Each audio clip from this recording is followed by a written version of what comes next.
Ah, bonjour, monsieur le journaliste. Bienvenue dans notre décryptage d'aujourd'hui. Dès l'entrée du jeu, l'actualité oblige. Le CG Kabouya récemment avait annoncé que vous souhaiterez que le CG Kabouya puisse être le président de l'Assemblée nationale. Apparemment, il vous a contredit. Aujourd'hui, il s'est désisté. Il a dit qu'il reste comme les gardiens du temple au sein de l'IDPS. Il est en train de sentir des turbulences concernant votre pouvoir, concernant ce régime. C'est quoi les raisons? Vous êtes proche du CG Kabouya. C'est quoi les vraies raisons qui l'a poussé à désister pour ne pas être membre du bureau de l'Assemblée nationale? Et quelle est votre lecture par rapport à ça? Voilà. L'honorable Augustin Kabouya, qui est le secrétaire général de notre parti, c'est lui qui dirige notre famille politique. L'IDPS est dirigé par lui. Il est député national, il a été élu à l'Assemblée nationale. Nous sommes ses collaborateurs et nous lui apportons notre soutien, chacun à son niveau. Nous pouvons avoir une certaine ambition,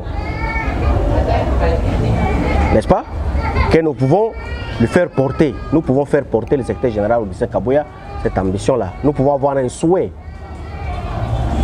C'est comme nous l'avons exprimé dernièrement. Et pour nous, nous étions en train de nous dire que non. Comme il était pressenti comme candidat vice-président, premier vice-président à l'Assemblée nationale, nous étions en train de nous dire que non. Il était question pour nous qu'il soit élu président de l'Assemblée nationale. Alors, vous venez de dire qu'il nous a contredit, il m'a contredit. Moi, j'ai dit non, il ne m'a pas contredit. Parce que moi, j'avais exprimé un souhait. Nous, parce que je n'étais pas seul, nous avons exprimé un souhait. Mais comme c'est lui qui est à la fois avec nous au parti, il gère le parti, il nous gère nous tous. En même temps, il est dans la marmite de l'Union sacrée, il est dans le présidium de l'Union sacrée. Et de surcroît, c'est lui qui est l'informateur du chef de l'État quant à ce qui concerne les différents aménagements ou les différents contacts qui se font au niveau des élus, au niveau de l'hémicycle, au niveau de l'Assemblée nationale. Il a les maîtrises, il a la maîtrise parfaite des enjeux qui se jouent au niveau de l'Assemblée nationale. Toutes ces données, nous n'en avons pas, n'est-ce pas? Nous sommes au parti. Nous sommes au parti, mais lui, il est l'informateur, il est le pion central, n'est-ce pas? Ou la pièce maîtresse, n'est-ce pas, de l'Assemblée nationale. Lui, il est l'interface entre l'Assemblée nationale et le président de la République. Il maîtrise bien la situation. Conséquence, là où nous pouvons nous dire que c'est bleu, lui, il peut trouver que c'est rouge, n'est-ce pas? Là où nous pouvons dire que c'est blanc, lui peut nous dire que c'est bleu. Conséquence, il peut arriver qu'il y ait un certain décalage dans la manière de voir les choses, n'est-ce pas, par rapport à telle ou telle autre ambition, n'est-ce pas, des différentes personnalités au sein de notre famille politique. Il dit qu'il ne va pas se représenter, il a présenté sa raison, qu'il voudrait vraiment s'occuper de la gestion du parti. C'est une raison valable et fondamentale pour moi. Pourquoi? Parce que nous avons toujours dit que l'Union sacrée, c'est un grand conglomérat, n'est-ce pas?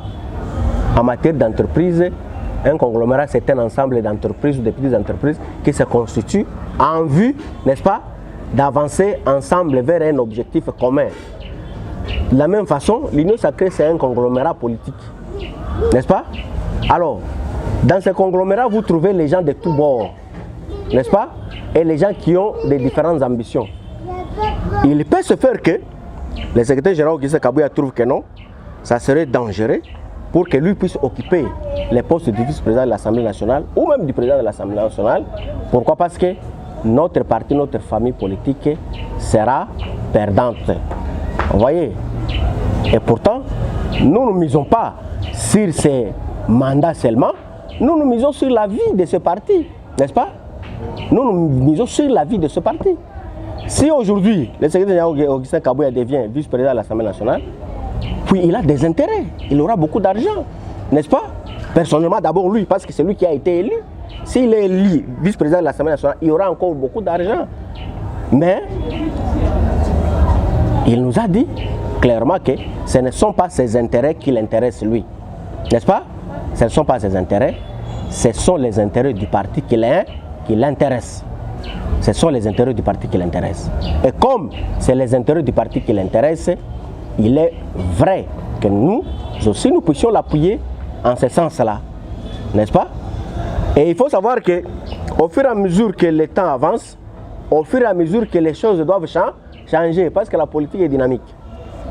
Si la politique est dynamique, le secrétaire Kabouya a initié une commission, je crois bien, pour la gestion des ambitions. C'était Paul, en particulier, vous avez déjà déposé votre CV pour exprimer librement, parce que dans ces derniers temps, l'IDP c'est devenu plus que le mot démocratie. Est-ce que c'était, vous avez exprimé votre envie, votre ambition de devenir quelqu'un, de l'aller déposer cette commission pour traiter votre cas? Si oui, est-ce que nous pouvons avoir la primaire de l'information quant à ça? Oui, bon, la réalité c'est que nous avons déposé nos CV, nous avons déposé nos ambitions, comme tout le monde. Moi-même, personnellement, je me suis déplacé avec mon équipe. Nous sommes allés à la permanence. Nous avons trouvé la commission qui est chargée de la gestion des ambitions. Nous avons déposé nos CV là-bas.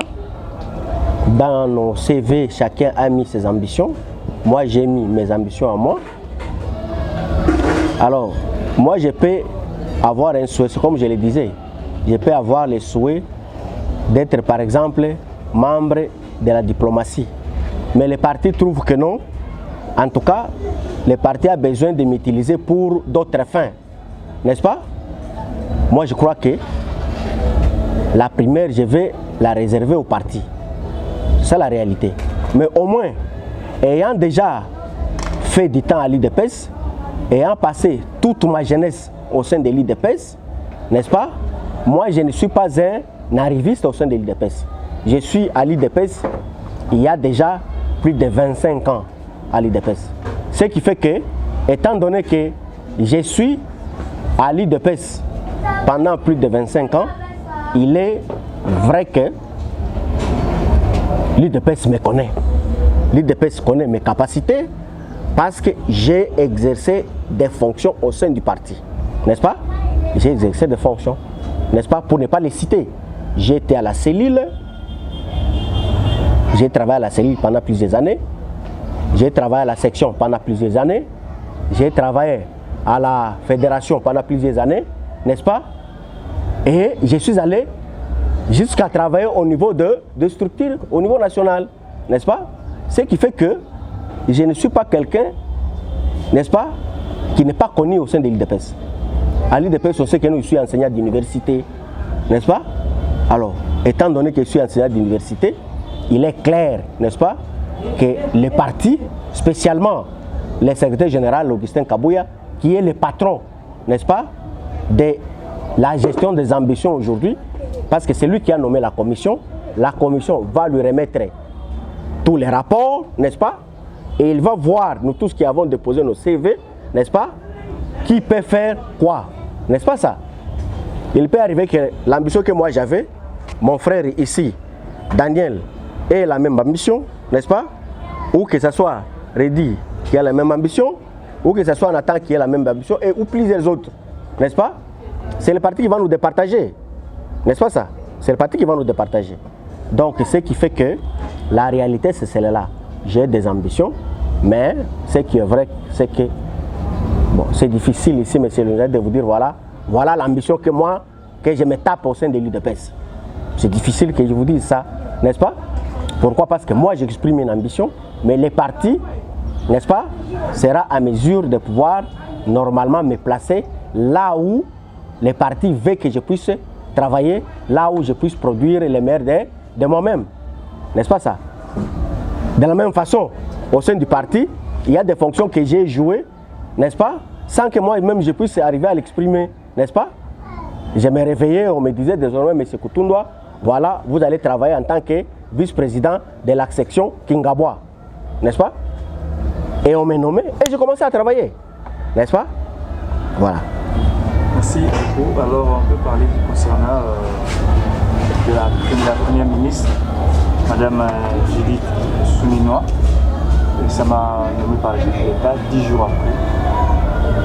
Qu'est-ce qui bloque le gouvernement toujours en attente? Le pays est depuis bientôt 100 jours du chef de l'État.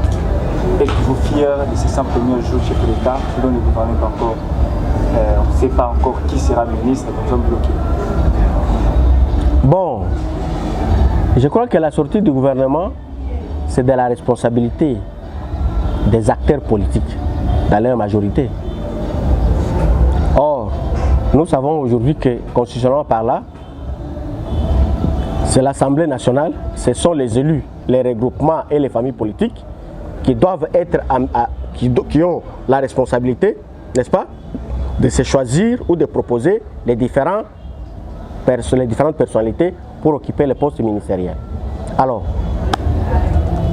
le gouvernement n'est pas encore sorti, mais je sais que les tractations sont déjà très avancées. Parce que nous avons suivi, l'informateur lui-même, le secrétaire général Augustin Kabouya, était avec madame le Premier ministre. L'ancien Premier ministre, les sortants, étaient déjà avec madame Suminwa, la nouvelle Première ministre, n'est-ce pas? Les différents regroupements et partis politiques sont en consultation. Moi, je crois que la sortie du gouvernement est imminente. La sortie du gouvernement est imminente. Ce n'est pas bloqué. Il ne faut pas dire que non, qu'est-ce qui bloque? Ce n'est pas bloqué. C'est question de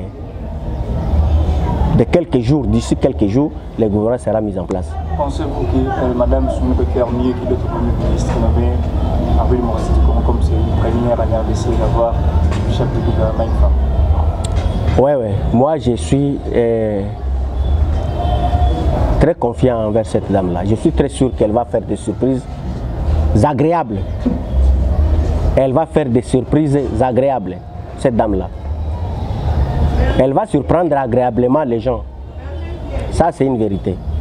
Vous êtes rassuré comme ça, vous connaissez avec madame, ou bien c'est juste en les voyant seulement comme ça, vous dites que non, c'est une femme qui va faire quelque chose de... Non, moi, je suis scientifique. Ou bien vous faites des dialèles comme Dieu? Non. Nga na kosala jalelo pa mutu te. Wana ibiso na bien. Na tingala kosala jalelo na politique te. Ndenge na za awa. Si vous avez les images, vous pouvez les démontrer. Je n'ai jamais fait ça. Je n'ai jamais fait ça. Je me dis, cette dame vient d'être ministre du plan, n'est-ce pas? Au ministère du plan, moi qui vous parle ici, j'ai fait mes propres études au ministère du plan. Et spécialement dans les programmes de 145 territoires. Il y a eu tellement de pesanteurs dans ces dossiers et ces pesanteurs continuent. N'est-ce pas? Parce que ce projet n'est pas encore réalisé. Pour ceux qui vivent à Kinshasa, moi je viens de l'est du pays, j'ai fait plus de 3 semaines là-bas. J'ai circulé dans plusieurs territoires. N'est-ce pas? J'ai vu les traces de ces projets, n'est-ce pas? Mais quand je suis rentré, j'ai été obligé de chercher à savoir la problématique de l'avancement de ce dossier se trouve à quel niveau. Et j'ai découvert des choses, n'est-ce pas, qui ne dépendent même pas du ministre ou du ministère du plan, n'est-ce pas? Parce que le ministère du plan est un élément, est un pion au sein du gouvernement, n'est-ce pas? Et tout ce que le ministre ou le ministère du plan fait vient, n'est-ce pas, des décisions du gouvernement. Vous comprenez? Ce qui fait que si le gouvernement, n'est-ce pas, n'est pas d'accord avec un certain nombre de choses, même si c'est cela qui devrait être fait, n'est-ce pas? La réalité, c'est que les choses ne peuvent pas avancer. Dernière question, on sommes presque à la fin. Un mot, un message à nos frères de l'Est qui subissent l'atrocité des milieux de la République, le Rwanda, le Paul Kagame, le M23 et les traîtres qui sont là pour massacrer nos frères et sœurs venus de l'Est de la République du Congo, particulièrement nos frères de Kivu. Un message pour eux. Moi, le message que j'ai pour nos frères du Kivu, nos frères de l'Est, parce que moi aussi je suis de là, c'est un message de réconfort. Il faut que nous puissions tenir très fort, n'est-ce pas? Il faut que l'espoir puisse dépasser notre capacité existentielle même. L'espoir que nous devons avoir. Il faut que nous soyons vraiment rassurés que les atrocités que nous sommes en train de connaître, n'est-ce pas, sont des éléments qui sont en train de fonder, n'est-ce pas, nos capacités de demain à pouvoir faire face à tout ce que nous sommes en train de connaître aujourd'hui, n'est-ce pas?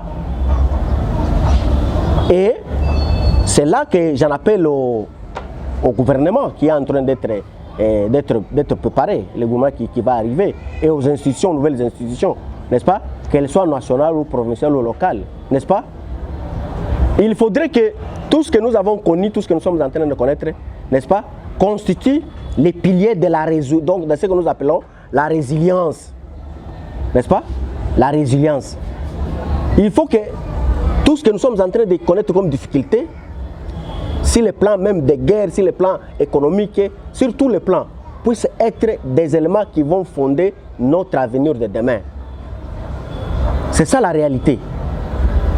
Je sais que beaucoup sont en train d'être tentés, n'est-ce pas, d'être détournés de la mission qui leur a été confiée par l'État congolais, spécialement ceux qui sont dans les services de sécurité, principalement dans l'armée, n'est-ce pas? Ils sont en train d'être tentés, n'est-ce pas, par tous ces marougoulins qui sont en train de sillonner à l'est du pays là-bas. Mais moi, je me dis que nos frères et sœurs tiennent bon. Pourquoi? Parce que avant que ces 5 ans ne finissent, la situation du pays, spécialement à l'est, n'est-ce pas, va trouver des solutions. Avant que ce mandat termine, la situation de l'est va trouver des solutions. Ça, moi, je vous le dis. Nous sommes en train de réfléchir, pas seulement en tant que scientifiques, mais nous, en tant que parti politique, nous y réfléchissons aussi, n'est-ce pas? Parce que l'UDPS, c'est le parti le mieux implanté en RDC. Il n'y a pas un parti qui est mieux implanté que l'UDPS, ça n'existe pas. Et il est possible que lorsque l'UDPS prend conscience de ses responsabilités, c'est comme l'a démontré par exemple le secrétaire général Augustin Kabouya, n'est-ce pas? Qui lui a trouvé mieux continuer à gérer le parti qu'aller chercher ses propres intérêts au niveau de l'Assemblée nationale. Donc si l'UDPS se réorganise, il y a des choses qui peuvent aller très vite que personne ne peut le croire. Ça, c'est une évidence. Dernière question, message à nos Wazalendo, nos jeunes patriotes de l'autodéfense qui soutiennent les FARDC pour éradiquer les M23, message à eux ainsi qu'à nos vaillants soldats, les FARDC. Bon, le message que j'ai pour le Wazalendo, c'est un message de fierté. Un message de fierté, pourquoi? Parce que quand vous regardez, nous sommes en train de voir ça sur les vidéos, à la télévision, sur les vidéos, nous voyons comment ces jeunes gens se battent, n'est-ce pas? Comment ils se battent. Mais il n'y a personne qui se pose la question sur ce qu'ils sont en train de gagner. Est-ce qu'ils sont payés par l'État? Quel type d'organisation, n'est-ce pas, est mise en place pour essayer de les appuyer matériellement, financièrement, n'est-ce pas? Et quand ils ont des problèmes, par exemple, de santé, n'est-ce pas, sont-ils pris en charge? Moi, je crois que toutes ces questions sont analysées par des services attitrés, n'est-ce pas ça? Mais à eux-mêmes, c'est un message de fierté. Nous sommes très fiers de vous. Nous sommes très fiers de Wazalendo. Pour ceux qui ne le savent pas, un Wazalendo, Wazalendo signifie les patriotes au pluriel. Muzalendo signifie patriote au singulier, n'est-ce pas? Quand on dit Ouazalendo, ce sont des patriotes. C'est comme le chef de l'État, c'est un patriote, donc c'est Ouazalendo. C'est comme moi qui parle ici, je suis un patriote, je suis un Ouazalendo. C'est comme toi, moi je connais le travail que tu es en train d'abattre, n'est-ce pas, dans le cadre de la vulgarisation des problèmes de la situation du pays. Toi aussi tu es Ouazalendo, n'est-ce pas ça? Madame Souminoua qui vient d'être nommée Premier ministre, elle est aussi Ouazalendo. Donc nous, tous nous sommes des Ouazalendo, parce que les Ouazalendo sont des patriotes. Et nous tous ici, nous sommes des patriotes. Vous comprenez? Malheureusement, beaucoup de gens n'ont pas la culture de pouvoir parler les Swahili à Kinshasa. Mais je crois que nous qui sommes swahiliphones, nous aurons le temps de faire un effort pour commencer à expliquer ces histoires-là, pour que les gens comprennent les fondements. Parce que quand quelqu'un dit Ouazalendo, il pense que le Ouazalendo c'est quelque chose. Ouazalendo signifie un patriote. Ça c'est en Swahili. Donc, nous sommes tous les patriotes, n'est-ce pas? Et en tant que Ouazalendo, nous ne pouvons pas permettre, même pas 1 millimètre de ce pays soit occupé par un étranger. Ça ne sera pas fait. Et je l'ai dit, avant la fin de ce mandat, ici, vous allez voir que la situation du pays, spécialement à l'Est, va terminer, va se taire. Les armes vont se taire là-bas. De gré ou de force, ça sera fait. C'était Paul, merci beaucoup. Je vous remercie.